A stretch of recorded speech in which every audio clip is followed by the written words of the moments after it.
குறைந்த விலை நிறைந்த தரம் தங்கள் தேவைகள் அனைத்தும் ஒரே இடத்தில். ஜெயச்சந்திரன். திமுகவுடைய கூட்டணியை உடைக்கக்கூடிய வாய்ப்பு யாருக்கு வந்திருக்கு? ஆதவ் அர்ஜுன் ரெட்டிக்கு வந்திருக்கு. இதை திரும்ப ரசிக்கிறார். அந்த மாநாட்டு கண்டிப்பாக திமுகவுக்கு எதிராகத்தான் நடக்குது. இது வந்து திமுக கூட்டணி விட்டு வெளியில போற மாதிரி ஒரு கணக்கா எப்படி எடுத்துக்கலாம்? நீங்க 100% அதுதான். அதிமுக கூட்டணிக்கு போவதற்கு அவர் முடிவு பண்ணிட்டார். அதிமுக போனா 10 எம்எல்ஏக்கள் வர போகிறார். ஜெயிக்க முடியுமா? கண்டிப்பா ஜெயிக்கும். ஏதோ சொல்றீங்க. அடுத்த ஆட்சி அதிமுக ஆட்சி ரிசர்வ் பண்ணிங்க. இப்பவே 4000 கோடி ரூபாய் வருஷம் வரி கட்டக்கூடிய நபர். பல ஆயிரம் கோடி வரி கட்டுவார்னா அப்ப எத்தனாயிரம் கோடி வருட வருமானம்? 30 மாநிலத்திலேயே லாட்டரி சீட் வியாபாரம் மாற்றிருந்தான். எனக்கு நீ எம்பி சீட் தர மாட்டேங்கிற, நான் எம்பிஐ வந்து உன்னை சந்திப்பேன். யாரா? சபரிசன். என்னாச்சு? ஈகோ கிளாஷ் ஆயிடுச்சு. அப்படி வரத்தானே செய்யும். 2 பக்கம் 5 லட்சம் கோடி. அண்ணா என்னைக்கு திருநெல்வேலி அல்வா எல்லாத்துக்கும் கொடுக்க ஆரம்பிச்சாரோ அதை இன்னைக்கு வரைக்கும் யார் கொடுக்குறா? உடன்பிறப்புகள் அல்வா கிண்டி கிண்டி கொடுக்குறான் எல்லாத்துக்கும். பெரிய சாதி தான் உட்காரும். இவர்களைத்தானே நீங்க இத்தனை ஆண்டு காலம் தூக்குறீங்க. இந்த திராவிட இயக்கத்தை தான் இந்த தலித் இயக்கங்கள் இத்தனை ஆண்டு காலம் தூக்கி பிடிக்கிறீங்க. உங்களை தூக்கி பிடிக்கக்கூடிய அளவுக்கு நீங்க மாறல. கிங் டிவி நேயர்களுக்கு வணக்கம். இன்றைய சிறப்பு நேர்காணலில் நம்மோடு இணைந்திருப்பவர் மூத்த பத்திரிகையாளர் திரு தமிழா பாண்டியன் அவர்கள். ஐயா வணக்கம். வணக்கம். நலமா இருக்கீங்களா? நல்லா இருக்கு. அக்டோபர் 2 அதாவது விடுதலை சிறுத்தைகள் கட்சியின் மகளிர் பாசறை சார்பாக மது ஒழிப்பு மாநாடு. இந்த தேதி அறிவிச்சதுலேருந்து பார்த்தீங்கன்னா பல்வேறு கூட்டணி கட்சிகளிடையே குழப்பங்கள், விமர்சனங்கள் பெருசாக வந்துகிட்டே இருக்கு. அதாவது இந்த மாநாடு அறிவிக்கும் போதே பார்த்தீங்கன்னா அதிமுகவும் கலந்துக்கலாம், விஜய் அவர்களும் கலந்துக்கலாம் அப்படின்னு சொல்லியிருக்காரு. அதுவே பெரிய சர்ச்சையை உருவாக்குனுச்சு. அதுக்கப்புறம் பார்த்தீங்கன்னா 2009 பேசின ஒரு வீடியோ வந்து எக்ஸ் வலைதள பக்கத்தில் அவர் அட்மின் போட்டாரு. அப்புறம் அவரை நீக்கிட்டான்னு சொல்றாங்க. அதுவும் பெரிய சர்ச்சைக்குரிய விஷயமா போயிட்டு இருந்துச்சு.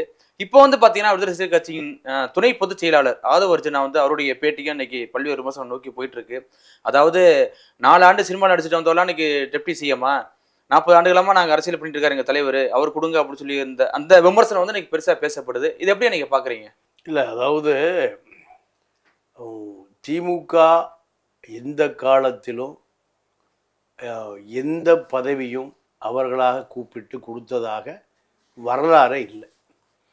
விடுதலை சிறுத்தைகள் இல்லாமல் ஆட்சி அமைக்க முடியாது என்கின்ற நிலையை உருவாக்க வேண்டிய தேவை விடுதலை சிறுத்தைகளுக்கு தான் இருக்கு. விடுதலை சிறுத்தைகள் 4% வாக்கை வைத்துக்கொண்டு துணை முதலமைச்சர் பதவி கேட்பது என்பது சாத்தியமே இல்லை. 4 எம்எல்ஏ 4% வாக்கு, இது 2 எம்பி. இது துணை முதலமைச்சரை நோக்கி நகர்த்தாது. எது துணை முதலமைச்சரை நோக்கி நகர்த்தும்னா, நீங்கள் தமிழ் தேசிய அரசியல் 10%, 9% சீமான் வாங்கி இருக்கிற அந்த வாக்கையும் சேர்த்து வாங்கி இருந்தால், விஜய் இப்போ வாங்க போகிற 10% வாக்கையும் சேர்த்து வாங்கி இருந்தால் விடுதலை சிறுத்தைகள் கோரிக்கை வைக்க வேண்டியதில்லை. அவங்களே கூப்பிட்டு கொடுப்பாங்க. திமுகவை கூப்பிட்டு கொடுக்கும். என்ன நடந்திருக்கு ஆந்திராவில்? இதுதான் வரலாறு. மக்கள் திரள் கூட்டத்தின் மூலம்தான் கோரிக்கைகளை வென்றெடுக்க முடியுமே தவிர, நீங்க ஆதவ் அர்ஜுன் ரெட்டியால் இந்த கோரிக்கைகளை திமுக செவி கூட சாய்க்காது. என்ன காரணம்னா, திமுகவினுடைய பலம் என்பது 1969 ஆட்சிக்கு வந்ததிலிருந்து இப்போ கூட்டணி கட்சிகளை வைத்துக்கொண்டு ஆட்சி அதிகாரத்துக்கு வருவதுதான் அவர்களுடைய கொள்கை. அண்ணா என்ன பண்றாரு?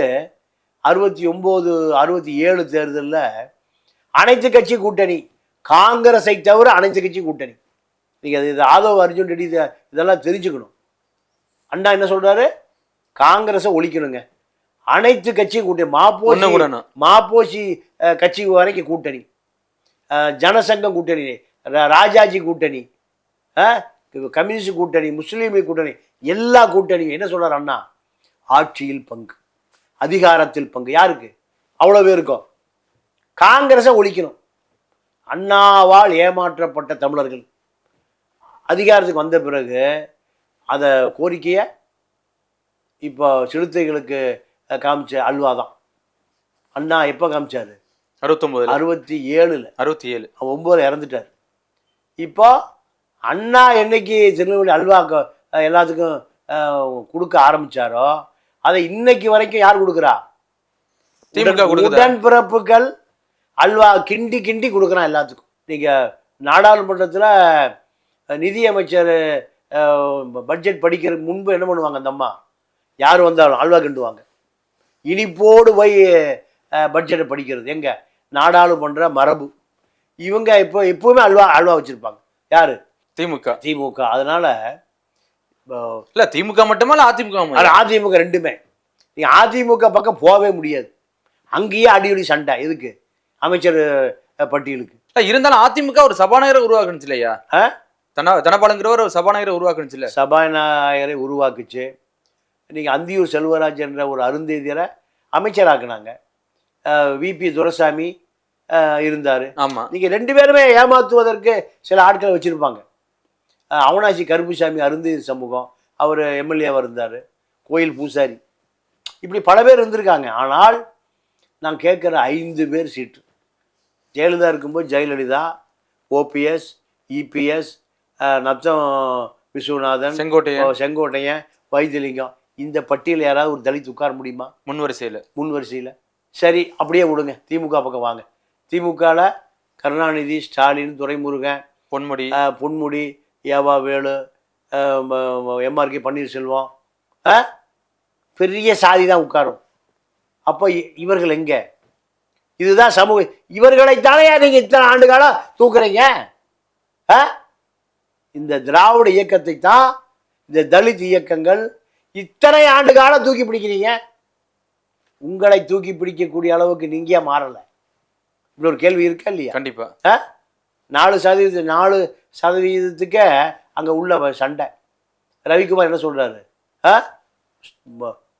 துணை முதலமைச்சர் உதயநிதிதாய் ஆகணும். பிஜேபி வந்துடுவான். பிஜேபி புலியை காமிச்சிடுறது. புலி வந்துடும், சிறுத்தை வந்துடும். அப்போ இதே கதை தான் ஆளூர் ஷான் நவாஸ்.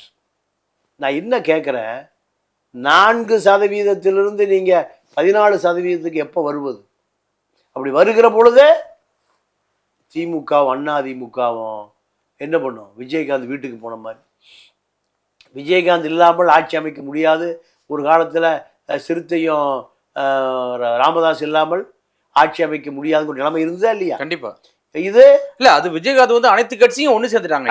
அனைத்து மத சாதியினரும் ஒண்ணு சேர்ந்தாங்கல்ல. ஆமா. ஏன் அதை திரும்ப தலைமை தாங்கிறதுக்கு தகுதி இல்லையா? இருக்கா இல்லையா? இருக்கியா? திமுக கூட்டணியில இல்லாம அவர் தனித்து வர முடியுமா? தனித்து விஜயகாந்த் ஒரு மக்கள் நல கூட்டணி உருவாக்கி திமுக அதிமுகவுக்கு சிம்ம சுப்பனமா இருந்தாரா இல்லையா? இருந்தாரியா? இப்ப அதே வேலையா செய்யக்கூடாது. திமுகவில் கரைஞ்சிங்கன்னா திமுக கொடுக்கறத நீங்க வாங்கணும்.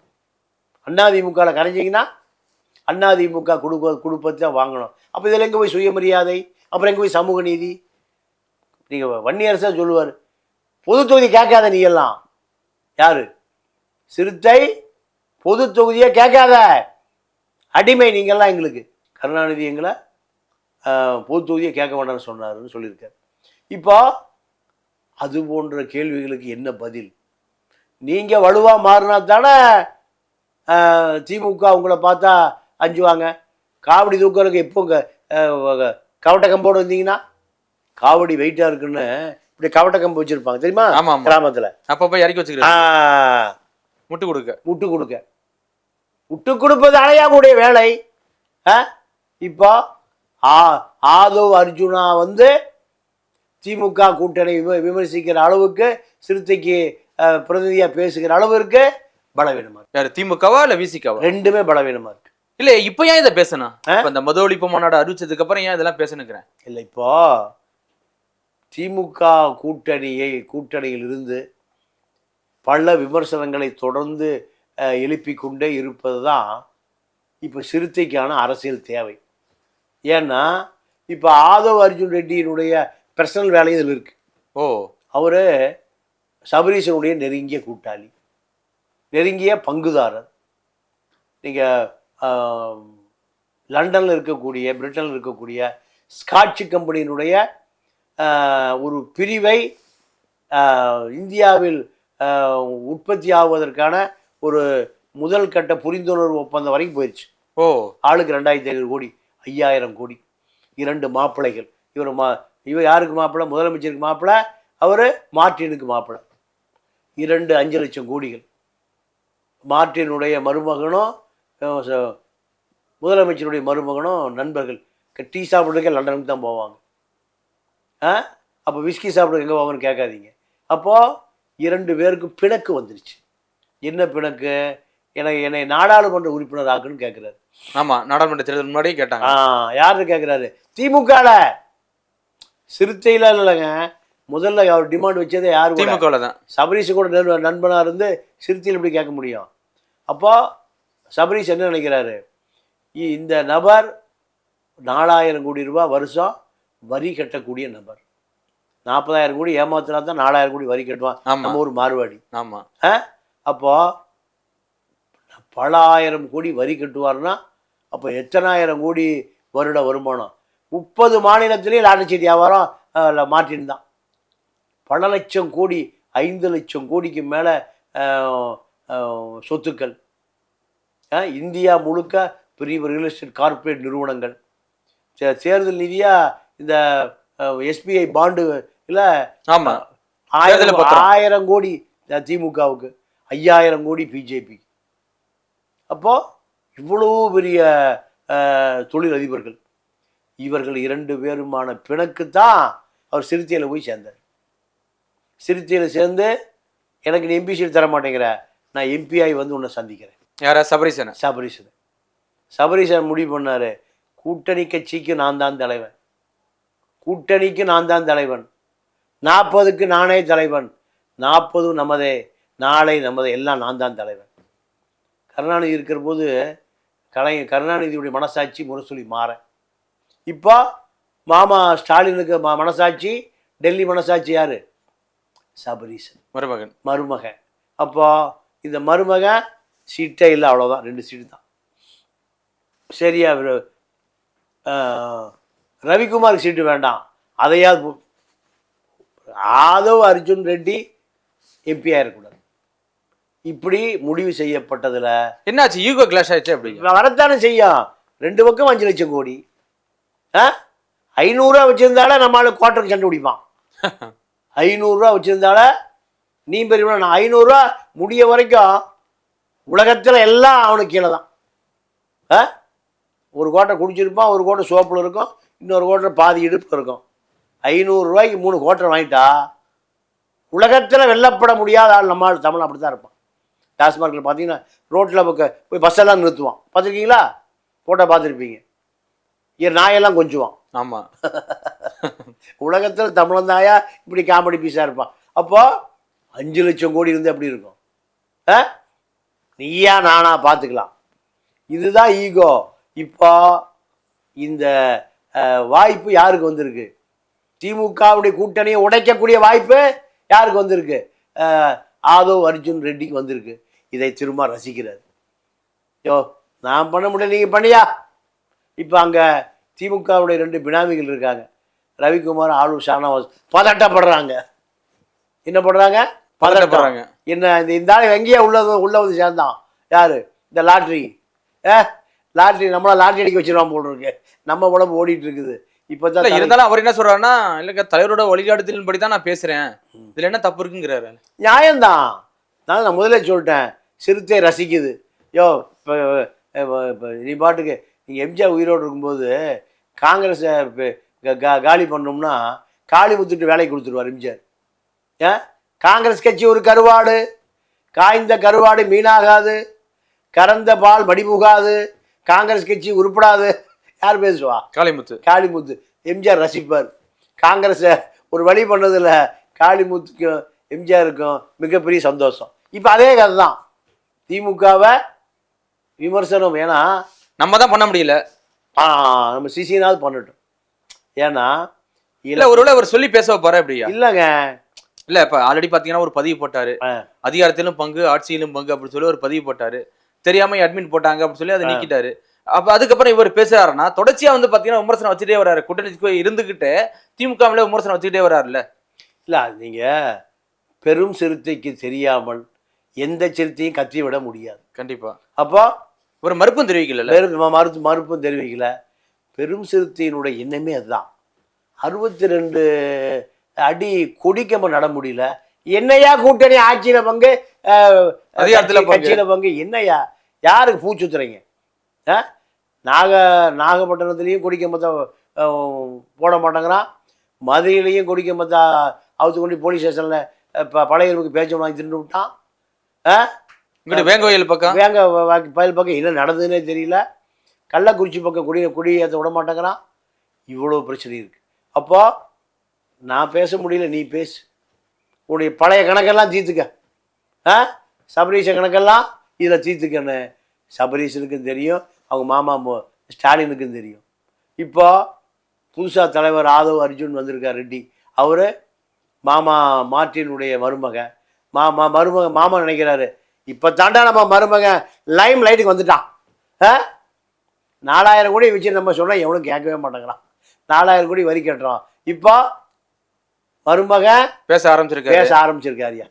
இல்ல என்ன கணக்குயா இது? வந்து திமுக கூட்டணி விட்டு வெளியில போற மாதிரி ஒரு கணக்கா எப்படி எடுத்துக்கலாம்? நீங்க 100% அதுதான். ஒன்னா வச்சு கூட்டணியில வச்சிருந்தா வச்சுக்கோங்க, இல்லைன்னா அடுத்த கூட்டணி போறேன் அப்படின்னு ரெடியா இருக்காரா திரும்ப அவர்கள்? அதாவது அதிமுக கூட்டணிக்கு போவதற்கு அவர் முடிவு பண்ணிட்டார். இந்த 1.5 ஆண்டு காலம் அதை ஓட்ட வேண்டியது இருக்கு. ஏன்னா அதிகாரம் 1.5 வருஷம் அதிகாரம் இல்லைன்னா இன்னும் நிறைய பேர் சிறைக்கு போயிடுவான். கண்டிப்பா. பொய் வழக்கம் உண்மை வழக்கம். அப்போ ஆட்சியை எதிர்த்து சண்டை பிடிக்கிறதுக்கான வலு இல்லை. அப்போ ஆட்சியோடு இணைந்து செல்வது தான் புத்திசாலித்தனம். போராடிக்கொண்டே கற்றுக்கொண்டே போராடும். இதுதான் மாவோ சொன்னது. அப்போ 1.5 வருஷ காலம் திமுக எதிர்த்து என்ன பிரயோஜனம்? இன்னும் பாதி பேர் குண்டாசில் போடுவான், இன்னும் பாதி பேர் என்எஸ்ஏலையும் போகணும், பாதி வழக்கு பதிவாகும். அதனால் இன்னும் காலம் இருக்குது, இன்னும் 1.5 ஆண்டு காலம் இருக்குது. 1.5 ஆண்டு காலம் படாதோ அர்ஜுனாக்கள் இருப்பாங்க, அவர்கள் இதை கொளுத்தி போட்டுகிட்டே இருப்பான். இல்லை இப்போ இருந்தாலும் இப்போ விசிகா வந்து இதே அதிமுக கூட்டணிக்கு போனால் கூட இந்த அளவுக்கு செல்வாக்கு இருக்குமாயா? கிட்டத்தட்ட 4 எம்எல்ஏக்கள் 2 எம்பிக்கள் வந்து திமுக கூட்டணியில் இருந்தனால தான் கிடைச்சிருக்கு அப்படிங்கிறாங்க. அப்படிங்கும்போது அதிமுக பக்கம் போனால் கிடைக்குமா எப்படியா? அதிமுக போனால் 10 எம்எல்ஏக்கள் வரப்போகிறார்கள். ஜெயிக்க முடியுமா? கண்டிப்பாக ஜெயிக்கும். ஏதோ சொல்றீங்க அடுத்த ஆட்சி அதிமுக ஆட்சி. ரிசர்வ் பண்ணிங்க. இப்பவே அடுத்த ஆட்சி அதிமுக ஆட்சி. பேசப்படும் கட்சி அதிமுக இல்லையே இப்ப. பேசப்படும் கட்சி வர பிஜேபியா இருக்கு, 2ஆம் கட்சி. திமுக எதுங்க எதிர்கட்சி? 66 எம்எல்ஏ எந்த கட்சியில் இருக்கான் சொல்லுங்க? அதிமுக இருக்காங்க. அப்புறம் குறைச்சல மதிப்பிடாதீங்க. அதிமுகவை குறைத்து மதிப்பிட்டா இது அரசியலே ஜெனிலின்னு அர்த்தம். அதிமுக தான் திமுக எங்கெங்கெல்லாம் இருக்கோ அந்த ஊரில் பூரா குடிக்கம்ப உள்ள ஒரே கட்சி அதிமுக தான். எங்கே போனாலும் அதிமுக கிளைக்கழகம் இருக்கிற ஊரில் திமுக கிளைக்கழகம் இருக்கும், திமுக கிளைக்கழகம் இருக்கிற ஊரில் அதிமுக கிளை. எலெக்ஷன் வந்ததுன்னா கிளவியெல்லாம் தூக்கிட்டு வந்துடுவான் அதிமுகக்காரன்.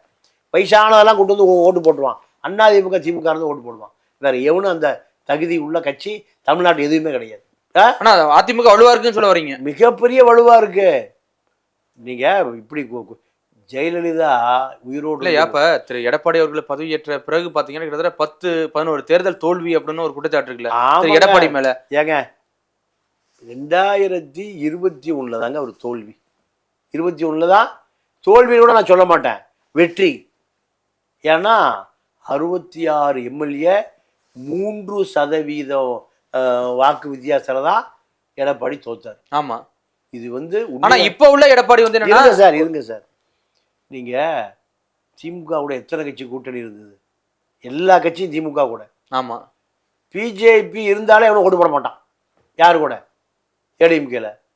திமுக காரன் கூட பிஜேபியோட சேர்ந்து ஓட்டு போட்டுருவான். 98 திமுக பிஜேபிக்கு ஓட்டு போட்டிருக்கான். 99 திமுக காரன் பூரா ஓட்டு போட்டிருக்கான். 98 அதிமுக, 99 திமுக. யாருக்கு ஓட்டு போட்டிருக்கான்? தாமரைக்கு, கூட்டணி கட்சியில். ஒரு முஸ்லீமாவது தாமரைக்கு குத்திருப்பாங்களா? கண்டிப்பா. ஒரு கிறிஸ்தவனாவது தாமரைக்கு குத்திருப்பாங்களா? காமிங்க. ஒரு தலித்தாவது தாமரைக்கு குத்திருப்பாங்களா? 2 கம்யூனிஸ்டுகள் ஒரு கம்யூனிஸ்டாவது தாமரை குத்துறதா ஒரு ஆளை காமிங்க. தமிழ்நாடு முழுக்க சுத்துங்க, காமிக்க முடியுமா? காமிக்க முடியாது. அப்போ இத்தனை பிஜேபி எதிர்ப்பு இருந்தும் யாரு 66 சீட் ஜெயிச்சா? அதிமுக. எடப்பாடி. அடுத்து எத்தனை சதவீதம் வாக்கு வித்தியாசம்? 3%. அப்போ யாருக்கு உண்மையை ஜெயிச்சது? அதிமுக தான் ஜெயிச்சது. நீங்கள் 50 பேரை வச்சுட்டு யுத்தத்தில் ஜெயிக்கிறதும், ஒரு 2 பேர் நின்று யுத்தத்தில் ஜெயிக்கிறதும் யார் வீரன்? நான் ஏதோ எடப்பாடி கட்சி மாநில பொதுச் செயலாளரோ கொள்கை பரப்பு செயலாளரோ அல்ல, உண்மையை சொல்கிறேன், புள்ளி விவரத்தை சொல்கிறேன். இப்போ 2026 வலுவா இருக்குன்னு சொல்ல வரீங்க அதிமுக கூட்டணி? அதிமுக நீங்கள் எடப்பாடி 5 ஜெயலலிதா பர்ச்சேஸ் பண்ணிடுவார் எல்லாத்தையுமே. விசிகாவை பர்ச்சேஸ் பண்ணிட்டாரா அப்படியா? நான் அதெல்லாம் சொல்ல வரல. இல்ல நீங்க சொல்றத பார்த்தா அப்படிதானே இருக்கு. திரும்ப அவர்களையும் பர்ச்சேஸ் பண்ணாரு. ஏன்னா திரும்ப பார்த்து அந்த வார்த்தை சொல்லக்கூடாது. ஏன்னா ஒரு தலித் தலைவன், நீங்கள் 1 லட்சம் பேர் நெஞ்சை நிமித்திட்டு நடக்கிறான்னா அதுக்கு அவர் தான் காரணம். அதனால நான் பர்ச்சேஸ் பண்ணிடுவேன் சொல்ல வரேன். சரி, கூட்டணிக்கு போயிடுவாரு அப்படியா? அவ்வளோதான். பல பேர் கூட்டணிக்கு போகிறாங்க, கூட்டணி உடையுது. திமுக கூட்டணி உடையுது. முதல் செங்கல் திருமா இல்லை, வேல்முருகன். முதல் செங்கலை வேல்முருகன், 2வது செங்கலை திருமா, 3வது செங்கல் யாருன்னு பொறுத்திருந்து பாருங்க. 3 செங்கல் ஒரு நல்ல கட்டடத்தில் ஒரு 3-4 செங்கலை உருவம் என்ன கட்டடம்? ஆட்டங்கானம். ஆட்டம்ல கட்டடமே உட்காந்துரும். நீங்க ஒரு அணையில சின்ன ஓட்டம் வந்து என்ன ஆகும்? பெருசா வந்துட்டு அணைய உடைஞ்சிடும். இதுதான் இப்ப நடந்திருக்கு. ஆக திமுகவும் தயாரா இருக்கு.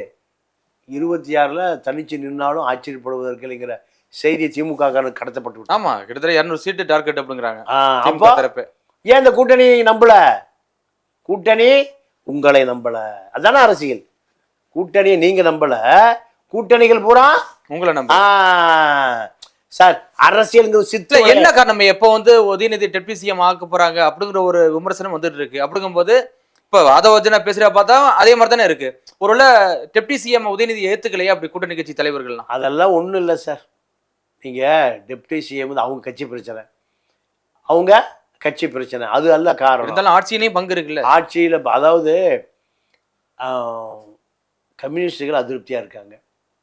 நீங்கள் ஜவஹர்லாவே அதிருப்தியாக இருக்காரு, வேல்முருகன் அதிருப்தி, காங்கிரஸ் அதிருப்தி பேசிட்டாங்க. அப்போ நீங்கள் எடப்பாடி கூட சொல்லிட்டாரு, எனக்கு 150 சீட்டு போதும், மீதி 84 சீட்டு கூட்டணி காங்கிரஸ் கூட்டணி பிரிச்சுங்க, செலவை நான் பார்த்துக்கிறேன். அப்பா செலவை போல்டு அடிக்கிறார். செலவை நான் பார்த்துக்கிறேன். போன ஆட்சியில் திருடுனதை இப்போ பல லட்சம் கோடி இருக்கு. பல ஹைவேஸு பிடபிள்யூ மொத்தமாக எல்லாம் என்கிட்ட தான் இருக்குது. அறப்போர் இயக்க ஜெயராமன் கேஸை போட்டு 250 கேஸ். அவர் டயர்டாகி மயக்கமாயிட்டார். வேலுமணி ஆக்ஷன் எடுத்த பாடம் இல்லை. வேலுமணிகிட்ட மட்டும் பல லட்சம் கோடி இருக்குது. ஆஸ்திரேலியா தீவு ஊரா வந்துருச்சு அவர்கிட்ட. ஆஸ்திரேலியா தீவு ஊரா வந்துருச்சு. புதுக்கோட்டையில் நம்ம தமிழ்நாடு கேதன் தேசாய் யார், விஜய் பாஸ்கர், ஒரு வீட்டுக்கு 1 பவுன் கொடுத்துட்டார். ஓட்டுக்கு 1 பவுனு தயாராக இருக்கார். அடுத்த ஹெல்த்து திருடுறதே ஹெல்த்தில் தான். போலி மாத்திரை, போலி மருந்து, போலி ஊசியில் தான் இந்த நாடு எங்கே விளங்க போகுது. அப்போ இப்படி இருக்கு ஏடிஎம்கே.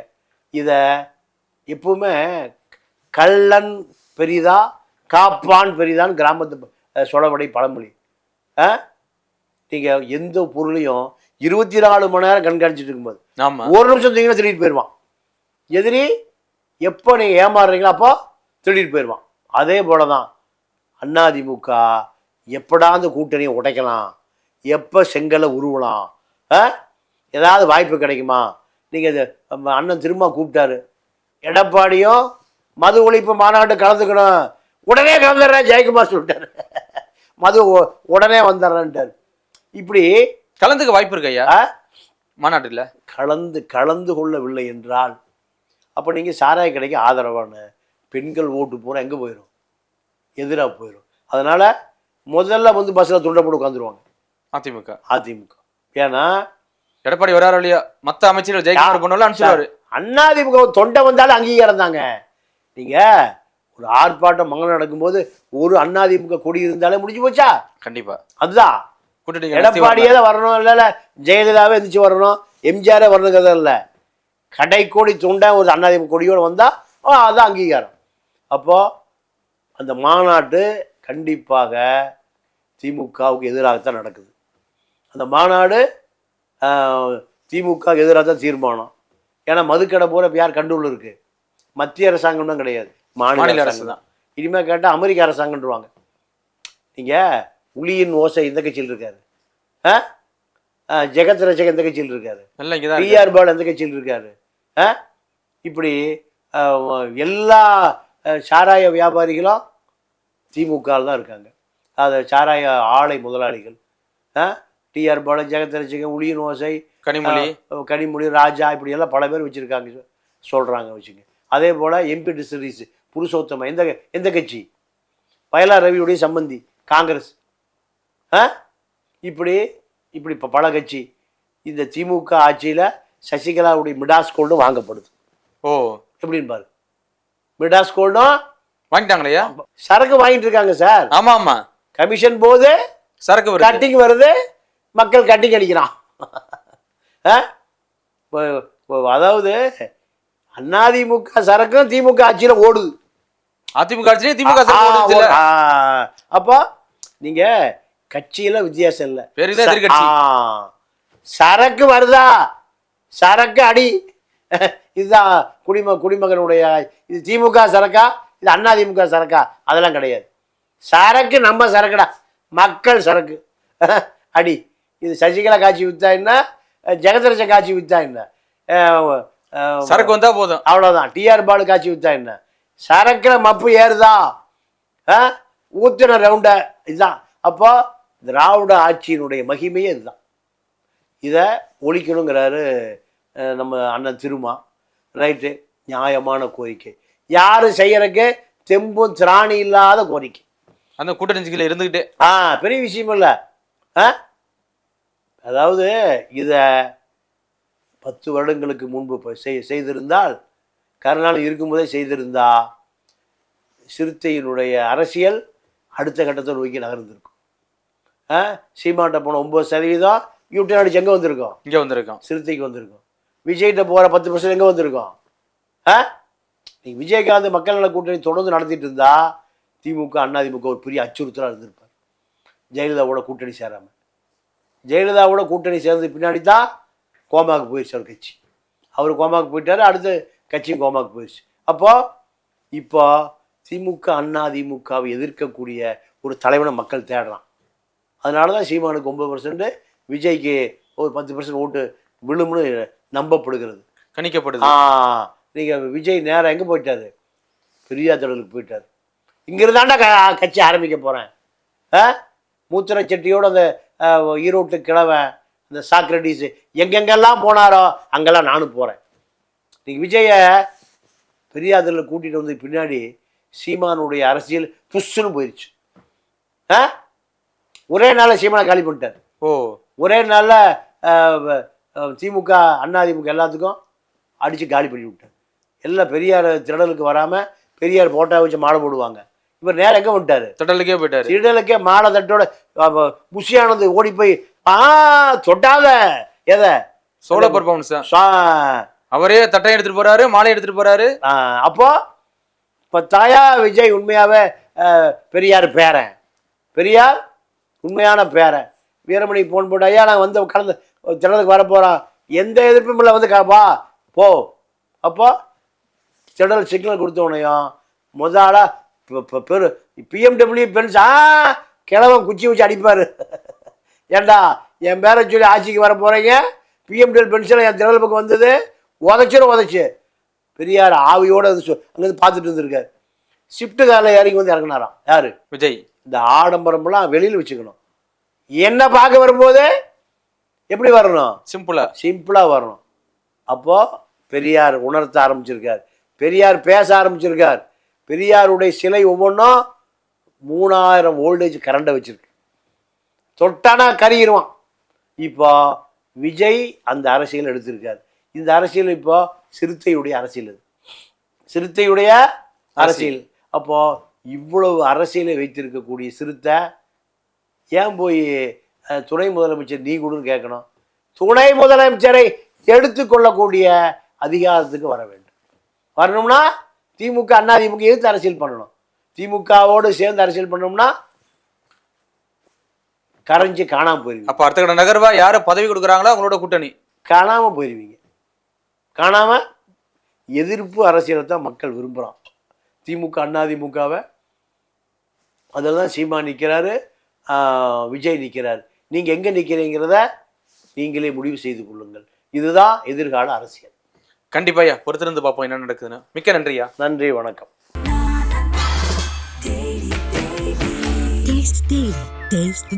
குறைந்த விலை நிறைந்த தரம் தங்கள் தேவைகள் அனைத்தும் ஒரே இடத்தில். ஜெயச்சந்திரன்.